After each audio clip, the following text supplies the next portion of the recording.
स्वारटांडा seat के लिए चर्चा तो थी आजम खान के परिवार से, लेकिन आजम खान ने एक सरप्राइज कैंडिडेट दे दिया। कौन है ये सरप्राइज कैंडिडेट और क्या है उसका पूरा परिचय हम आपको बताएंगे। ये भी जान लीजिए कि एक बार फिर आज ओम प्रकाश राजभर को कहां झटका लगा है, किसने पार्टी छोड़ी है और क्या कहकर पार्टी छोड़ी है, ये भी जानिए। और हम आपको ये बताएंगे कि जब रिंकी कोल के उम्मीदवारी के लिए नामांकन के लिए पहुंचे थे नंद गोपाल नंदी और उनसे पूछा गया अतीक अहमद के बारे में, तो क्या हुआ। नमस्कार, मैं हूं कुमार अभिषेक, आप देख रहे हैं यूपी तक। हम हाजिर अपना न्यूज शो आज का यूपी ले। तो आखिरकार अब्दुल्ला आजम की सीट स्वारटांडा से समाजवादी पार्टी ने अपना उम्मीदवार दे दिया और उम्मीदवारी का ऐलान बिल्कुल खामोशी से हुआ। बीती रात की बात तो छोड़ दें, आज दोपहर तक किसी को मालूम नहीं था कि अब्दुल्ला आजम की इस सीट से आखिर उम्मीदवार कौन होगा।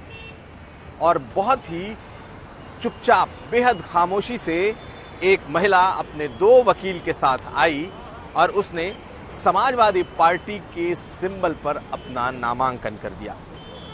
किसी को इस बात का अंदेशा और भनक तक नहीं था कि आखिर कौन इस सीट से अपना पर्चा भरेगा। लेकिन तकरीबन 3 बजे के आसपास एक महिला आती है और वो अपना पर्चा भरकर चुपचाप निकल जाती है। आजम खान के गढ़ की सीट, आजम खान के बेटे की सीट, जिस पर बेटे को 2 साल की सजा होने के बाद से ये चुनाव हो रहा है और वहां पर बिल्कुल आखिरी वक्त तक सस्पेंस, खामोशी बनी हुई थी। लेकिन आपको बताएं कि सबसे अहम बात यह रही कि इस बार ऐसी सीट जहां 61% मुस्लिम आबादी है, आजम खान या यूं कहें समाजवादी पार्टी ने एक हिंदू महिला कैंडिडेट दिया। ये सबको चौंकाने वाला था, सबके लिए हैरत भरी बात थी कि आखिर कैसे मुस्लिम बाहुल्य इस सीट पर समाजवादी पार्टी की तरफ से और वो भी आजम खान की तरफ से एक हिंदू महिला चेहरे को उतार दिया गया। तो जान लीजिए कौन है। ये है अनुराधा चौहान, जिला परिषद सदस्य रह चुकी है और अनुराधा चौहान जाति से ठाकुर है। चर्चा यह भी चली कि कहीं ऐसा तो नहीं कि इस सीट पर समाजवादी पार्टी ने दलित कार्ड खेल दिया हो, क्योंकि उस इलाके में दलितों की तादाद, सैनी और लोधी बिरादरी की तादाद ज्यादा है। तो लोगों को लगा कि शायद समाजवादी पार्टी ने कोई ओबीसी कार्ड खेला है। लेकिन समाजवादी पार्टी ने इस सीट से अनुराधा चौहान को अपना उम्मीदवार बना दिया। तो आखिर इसके पीछे की वजह क्या है? इसके पीछे की वजह साफ दिखाई देती है कि अगर मुसलमानों ने सीधे सीधे अगर देख लें तो आजम खान के नाम पर वोट कर दिया और अनुराधा चौहान हिंदुओं का वोट कुछ काट कर ले गई, तो ये सीट बड़ी आसानी से समाजवादी पार्टी की निकल जाएगी, क्योंकि ये उनके गढ़ की सीट है। उधर दूसरी तरफ देखें तो उनके मुकाबले 2 उम्मीदवारों ने आज अपना नामांकन किया।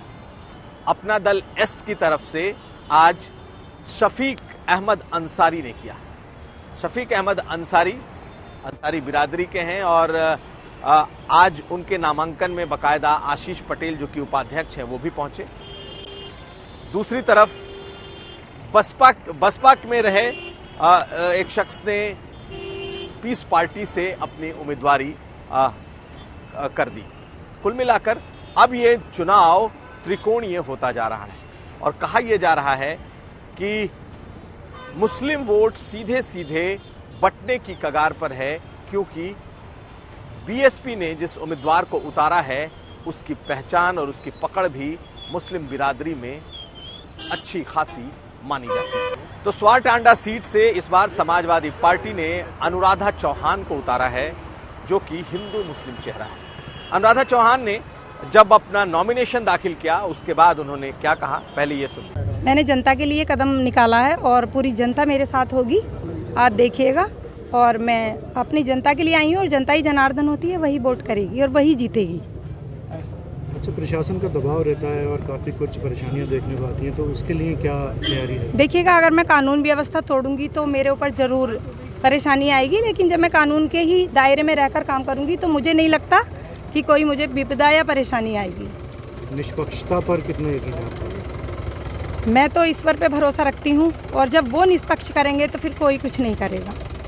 क्या मुद्दे? आजम भाई ने कुछ खास संदेश लेके भेजा आपको? उन्होंने मुझे इतना ही कहा कि तुम इस क्षेत्र का विकास कर सकती हो और तुम आगे आओ और अपने क्षेत्र में प्रोग्रेस करो।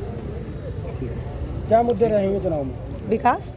लेकिन इसके पीछे की एक वजह देखी जा रही है। वजह ये कि बीएसपी में रहे साजिद ने इस बार पीस पार्टी का दामन थामा है और पीस पार्टी से साजिद चुनाव में उतर आए।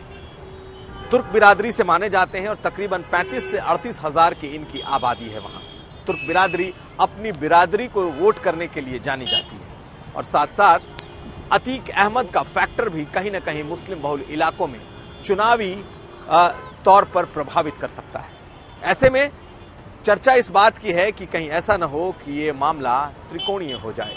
समाजवादी पार्टी ने सेफ खेलने की कोशिश की है कि मुसलमानों का वोट, आजम खान का वोट और खास करके हिंदुओं का एक बड़ा वोट उसे मिल जाए। वहां मुस्लिम पॉलिटिक्स की बजाय सबकी पॉलिटिक्स की जाए। उधर अपना दल एस ने शफीक अहमद को उतारा है और उम्मीद यह है कि इस बार अगर साजिद रेस में रहे या फिर साजिद ने मुसलमानों के बीच अच्छी पैठ बनाई तो ये फिर त्रिकोणीय हो सकता है और तब चुनाव बेहद दिलचस्प हो जाएगा। अब अगली खबर। उधर ओम प्रकाश राजभर की पार्टी सुभाषपा को आज एक बड़ा झटका लगा है। शशि प्रकाश सिंह, जो कि ओम प्रकाश राजभर की पार्टी के चेहरे हुआ करते थे, आज उन्होंने पार्टी के सभी पदों से इस्तीफा दे दिया। पार्टी उपाध्यक्ष रहे, पार्टी के महासचिव रहे, पार्टी प्रवक्ता रहे और मजबूती के साथ ओम प्रकाश राजभर का पक्ष रखते रहे। लेकिन अचानक क्या हुआ कि उन्होंने एक वीडियो जारी किया और वीडियो जारी कर ओम प्रकाश राजभर पर परिवारवादी होने, साथ साथ पुत्रमोह में फंसे होने, ऐसे गंभीर आरोप लगाकर आज उन्होंने पार्टी के सभी पदों से इस्तीफा दे दिया। ऐलान कर दिया कि राणा प्रताप की जयंती पर अब वो अपने नई रणनीति का ऐलान करेंगे। आप देखिए उन्होंने क्या कहा है अपने इस वीडियो में। शशि प्रकाश सिंह मुन्ना सुहेलदेव भारतीय समाज पार्टी वर्तमान प्रदेश उपाध्यक्ष, पूर्व में मैं प्रदेश महासचिव रहा हूं, प्रवक्ता भी रहा हूं, तमाम पदों पर ईमानदारी से पार्टी के लिए काम किया हूं। 1 दशक से ऊपर हो गया पार्टी में काम करते हुए। पार्टी के मुखिया जिस उद्देश्य से हम लोग पार्टी में जुड़े थे उस लड़ाई से भटक चुके हैं। पूर्वांचल राज्य की मांग, आर्थिक आधार पर आरक्षण, इस तरह से तमाम मुद्दे थे, लेकिन आज वो परिवारवाद, पुत्रमोह में फंस गए हैं, अपने मुख्य लड़ाई से भटक चुके हैं। इसलिए हमने पार्टी के सभी पदों से इस्तीफा देने का काम आज किया हूं और पार्टी के तमाम नेता हमारे संपर्क में हैं।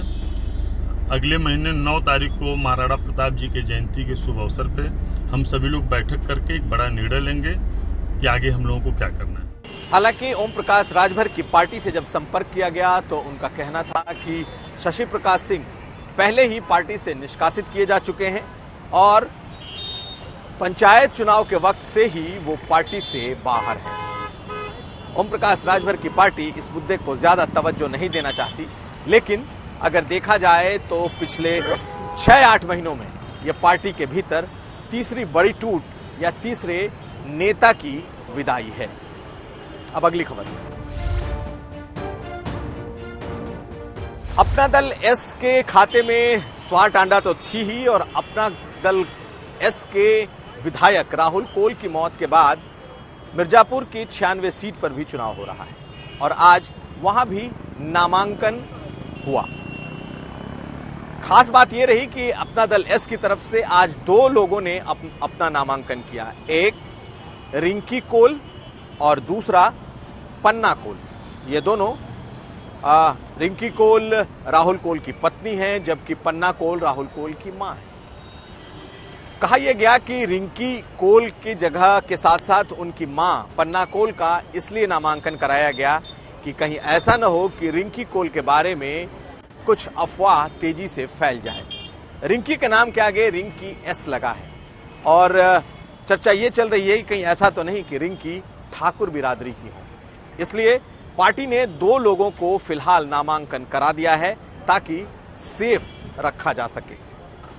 आज इस नामांकन में एक अजीबोगरीब स्थिति भी पैदा हो गई। नामांकन कराने के लिए खुद अनुप्रिया पटेल और नंदगोपाल नंदी दोनों पहुंचे थे और जब नंदगोपाल नंदी पहुंचे हों तो फिर अतीक की चर्चा कैसे नहीं छिड़ेगी। हालांकि उन्होंने साफ कहा कि आज बात सिर्फ और सिर्फ चुनाव की होगी, लेकिन यूपी तक के पत्रकार ने पूछ दिया कि बताइए अतीक को के शूटरों को लेकर क्या कहना है। सुनिए उन्होंने क्या कहा और किस तरीके से जवाब दिया। क्या कांड हुआ है अतीक अहमद का, उस पर क्या कहना? अभी आप इसकी बात करिए, अभी चुनाव की बात करिए, चुनाव की बात करिए। जो शूटर मारे गए उस पर क्या कहेंगे? क्या कहेंगे भाई, चुनाव की बात करिए। नहीं शूटर क्या किसी गिरोह के ये लग रहे थे कि मुंह में घुसा के बोलो। नहीं। तो ये चुनाव नामांकन के साथ ही दिलचस्प हो चला है। दोनों सीटों पर अपना दल एस लड़ रही है क्योंकि इसी के खाते में ये दोनों सीटें थी। दोनों उपचुनाव अब अपना दल एस के लिए कहीं ना कहीं प्रतिष्ठा का सवाल बना हुआ है। दूसरी तरफ ये भी देखना होगा कि अगर अपना दल एस इन दोनों सीटों को जीत लेती है तो वो फिर एक बड़ी ताकत के साथ सामने आएगी और अगर हारती है तो फिर उसके लिए मुश्किलें बेहिसाब होंगी। तो ये था आज का यूपी। हम फिर हाजिर होंगे, तब तक आप देखते रहिए यूपी तक।